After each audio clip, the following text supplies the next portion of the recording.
여러분 안녕하십니까? 이 시간에는 누가복음 14장 말씀 중심으로 드리겠습니다. 우리 사람의 아름다움은 인격에 있습니다. 우리 사람들은 다 자기 자신을 아름답게 다듬기를 원하잖아요. 그 사람의 아름다움은 인격에 있습니다. 이 인격이 아름답도록 우리는 성숙해져 가야 되는 것입니다. 몸의 아름다움은 풀의 꽃과 같아서 한때는 아름답지만은 세월이 조금만 지나도 시들어지는 것이 역력하게 나타납니다. 우리 사람은 태어날 때부터 죄성을 가지고 태어났습니다. 가장 대표적인 것이 교만이죠. 죄에서 나오는 성품입니다. 죄성입니다. 이것이 교만이죠. 여러분, 교만을 좋아하는 사람 아무도 없습니다.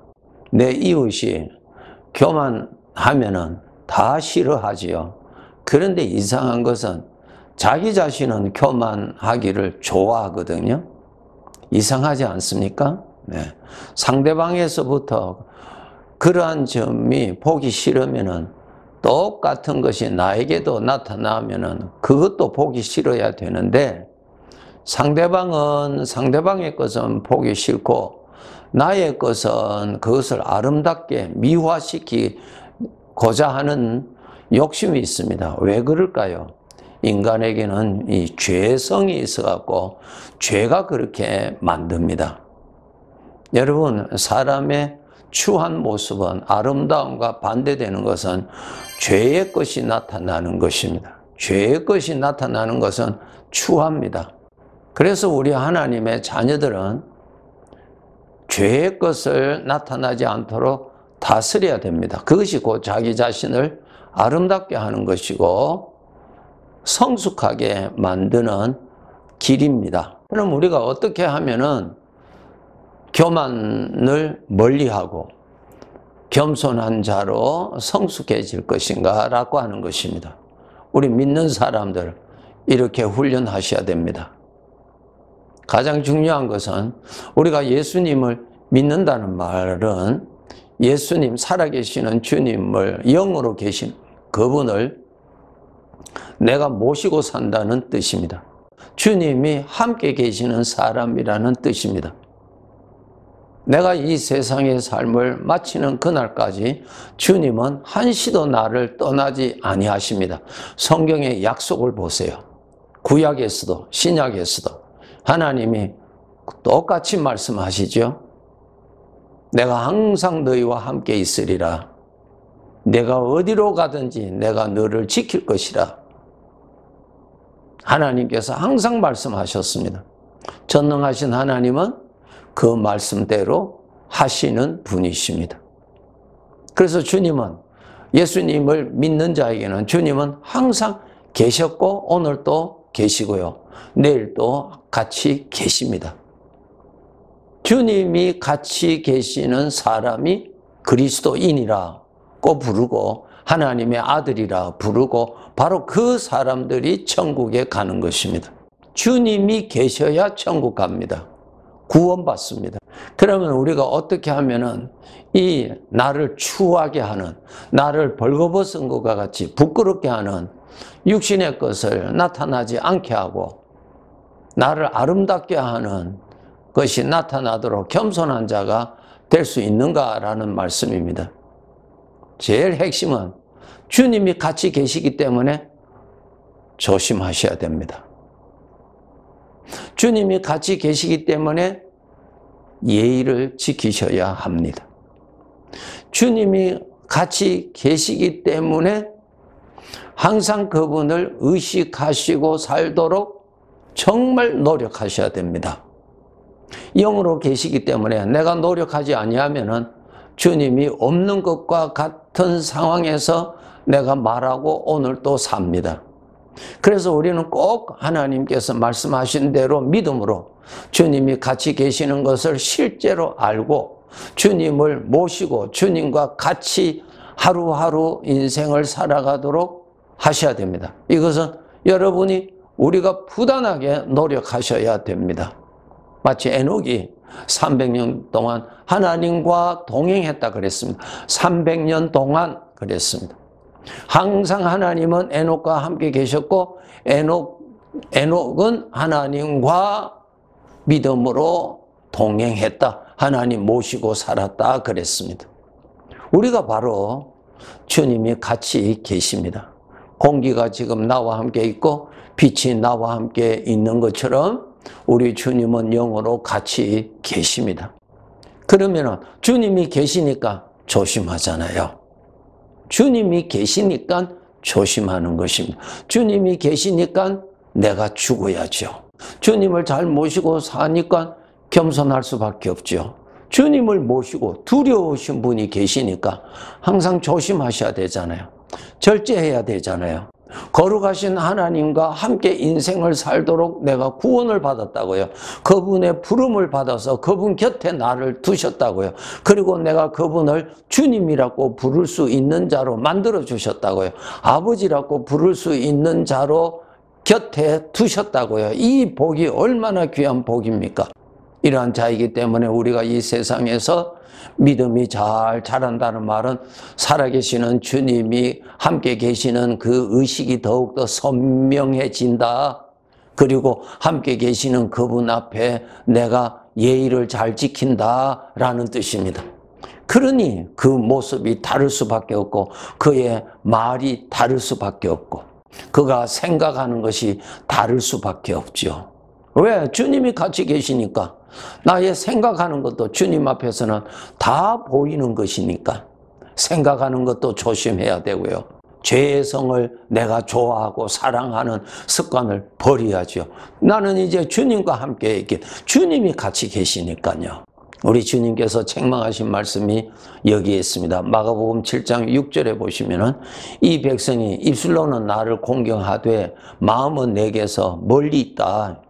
입술로는 주여 주여 하는데 실제적으로는 저들의 마음에 내가 없다라는 것입니다. 종교인이지요. 성경을 통해서 알기는 아는데 나를 모르고 있다. 나와 같이 살지를 않는다는 것입니다. 구원받았다는 것은 전능하신 하나님이 나와 함께 계신다는 뜻입니다. 마가복음 7장 7절에 보시면은 또 이 말씀이 있습니다. 사람의 계명으로 교훈을 삼아 가르치니 나를 헛되이 경배하는도다. 하나님의 말씀을 가지고 교훈으로 가르쳐 주지 나를 알게 하지 않는다는 거예요.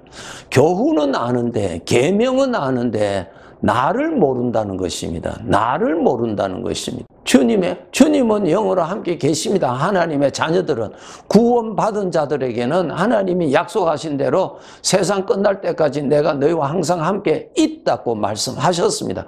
그래서 주님은 함께 계십니다. 문제는 함께 계시는 주님을 내가 모르고 삽니다. 함께 계시는 주님 앞인데도 나는 하나님 주님이 계시는 것을 모르니까 내가 주인 노릇하고 내가 왕 노릇하니까 말을 함부로 하잖아요. 그것이 주님이 보실 때는 주님을 무시하는 것이고 주님을 부인하는 것이고 그러한 죄가 되는 것입니다. 끔찍한 죄가 됩니다. 우리는 이러한 믿음으로 깨어서 살아야 될 것입니다. 주님이 함께 계시니까 특히 말하는 거 조심해야 되겠죠. 생각하는 거 조심하셔야 되겠죠. 고린도전서 13장 11절에 보시면은 내가 어렸을 때는 말하는 것이 어린 아이와 같았다 그랬습니다. 이 어렸다는 말은 신앙적으로 어렸을 때 주님은 같이 계셨는데 나는 주님이 계시는 줄을 몰랐다는 것이 그것이 어린 아이입니다. 여러분 그것이 어린 아이예요. 신앙생활 하신 지 몇십 년 됐다 하더라도 여러분의 직분이 중직자가 됐다 할지라도 함께 계시는 주님을 모른다면 어린아이입니다. 아주 부끄러운 것입니다. 어린아이. 어린아이는 태어났을 때 기쁜 일이고 그 어린아이가 자라지를 못하면 기쁨이 아니라 부모에게 염려와 근심이 되는 것입니다.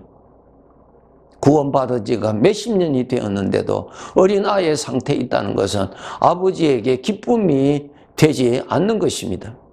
내가 어렸을 때는 말하는 것이 어린아이와 같았다는 것은 내가 영적으로 어렸을 때는 주님이 같이 계셨는데도 내가 함부로 했단 말이야. 내가 주인으로 내가 함부로 주님 이 말씀을 들으시는 주님을 의식하지 아니하고 내 마음대로 내가 좋아하는 대로 말했다는 것입니다. 그것을 주님은 다 들으시고 그렇게 말하는 내 마음을 다 읽으시고 그것은 주님을 부인하는 것이죠. 주님이 없이 살았다는 것입니다. 그것이 사람 앞에서 주님을 부인하는 것이라고 말씀하셨죠. 생각하는 것이 어린아이와 같았다 그랬습니다. 마음대로 생각하는 것이 아니에요. 여러분, 나 자신은 하나님의 것입니다. 성전이라고 그랬어요. 주님이 계시는 사람이니까 이 주님의 것입니다. 하나님의 것입니다. 하나님의 것이니까 주인이 오늘 밤이라도 나를 불러 가실 수 있습니다. 내 것을 하나님이 불러 가신다면 안 되지요. 내 것인데 나의 허락 없이. 근데 나의 주인은 하나님의 것입니다. 하나님. 그러니 하나님이 뜻하시면 오늘 일을 하는 중에 맷돌을 돌리는 중에서도 데려가실 수 있는 것입니다. 우리는 주님의 것을 알고 거룩하신 하나님의 것임을 알고 이것을 거룩하게 써야지 주인이 기뻐하시는 대로 써야 나중에 내가 내게 맡겼던 것을 가지고 얼마나 나의 마음에 들도록 사용했느냐 계산하는 날, 심판하는 날이 있단 말입니다. 내 것을 가지고 하나님을 섬기고 아닙니다. 내 것은 하나도 없어요. 하나님의 것을 가지고 귀하게 써야죠. 거룩하게 써야죠. 하나님 보시기에 좋았다고 하는 대로 써야죠. 하나님이 기뻐하시는 대로 써야죠. 말하는 것이나 내 마음에 품는 것이나 이 거룩한 마음에 악한 것을 품는 것은 하나님의 것에 불충성하는 것입니다. 우리는 그것을 깨어서 그런 것을 버려야 됩니다. 말하는 것, 생각하는 것, 그럼 어떻게 하면은 여기에서 벗어날 수 있는가? 주님이 함께 계시는 것을 의식하셔야 됩니다. 주님이 같이 계시니까 주님이 다 들으시죠? 주님이 다 보시죠? 내 마음의 그 중심까지도 다 읽으시죠? 하나님 앞에서 사는 것이 인생입니다. 하나님 앞에서 사는 것이 인생이라고요. 이것을 여러분이 수없이 들으시고 또 깨달으시고 또 깨달으시고 성령의 도움으로 또 깨닫고 또 깨달아서 더욱더 주님 앞에서 주님을 모시고 살고 주님 앞에서 조심하시고 주님 앞에서 자기 자신을 절제하고 자기를 죽이고 내 안에 일어나는 죄악된 그러한 생각들을 다스리고 이것이 무엇입니까? 나의 아름다움이죠. 왜? 추한 모습이 나타나지 아니하도록 다스리고 성령에 따라서 주시는 생명의 것을 품으니까 주님의 모습이 나타나니까 아름다운 것이죠. 두 가지예요. 나를 추하게 하는 것을 나타나지 못하도록 입을 조심하시고 추한 것이 내 마음속에서 살아있지 못하도록 생각하는 것을 다스리시고 그 다음 아름다움. 생명의 것을 품고 생명의 것을 말하는 것은 아름다운 것입니다. 아주 아름다운 것입니다. 우리 하나님의 자녀들의 겸손은 하나님 앞에서의 겸손이에요. 하나님이 같이 계시니까 겸손한 거예요. 그 겸손은 정말 순수합니다. 겉으로도 겸손하고 그 안에 있는 마음에도 겸손합니다. 왜? 하나님은 내 말도 다 들으실 뿐만 아니라 나의 마음도 다 보시니까 다 마음도 겸손하죠. 마음에 그 육신의 것을 품지 않는 것이죠. 그래서 우리 하나님의 자녀들은 꼭 주님을 모시고 사는 이러한 삶을 여러분 정말 훈련하시고 반복적으로 그러한 삶을 유지하도록 노력하셔야 됩니다. 고린도전서 14장 40절에 보시면 너희가 모든 것을 품위 있게 하고 질서 있게 하라 그랬습니다. 질서가 있어야 됩니다. 질서가 뭐예요? 하나님이 없는 자는 누가 주인입니까? 내가 주인이에요. 하나님이 오늘 또 나와 같이 계시지 않는 자는 자기가 주인이고 자기가 판단자요 자기가 왕이고 자기가 다 합니다. 그런데 우리는 이 질서를 지켜야 있어야 됩니다. 질서. 주님이 같이 계시잖아요. 지금도. 그러니 나는 주님 아래에 있지 주님 위에 있는 것이 아니잖아요. 그러니까 내 위에 주님을 의식하고 말을 해야 되고, 이것이 주님이 보시기에 잘하는 것인지 못하는 것인지 그분의 판단을 의식하고 우리는 생각해야 되는 것이죠. 이것이 질서입니다. 질서. 그것이 품위가 있는 것입니다. 그것이 바로 자기를 아름답게 하는 것입니다. 창세기 1장에 보시면 창조주 하나님이 계시고 우리는 피조물이라는 엄연한 질서입니다. 그런데 사탄은 이 질서를 파괴시키잖아. 내가 하나님과 같이 된다 그랬습니다. 이 질서가 파괴되면 불행입니다. 절대로 행복이 아닙니다. 마지막으로 잠언 4장 8절에 보시면 그를 높이라. 그리하면 그가 너를 높이 들리라 약속하셨습니다. 오늘 중요한 말씀 여러분 잊지 마시고, 구원 받으셨다면 주님은 지금도 같이 계십니다.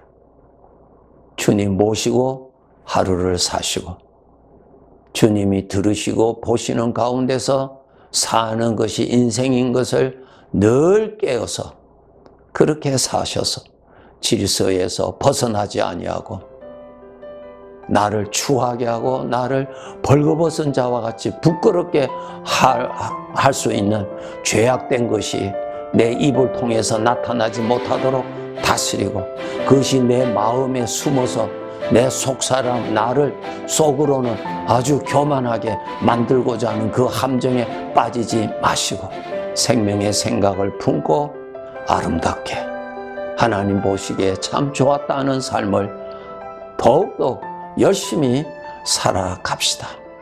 네, 감사합니다.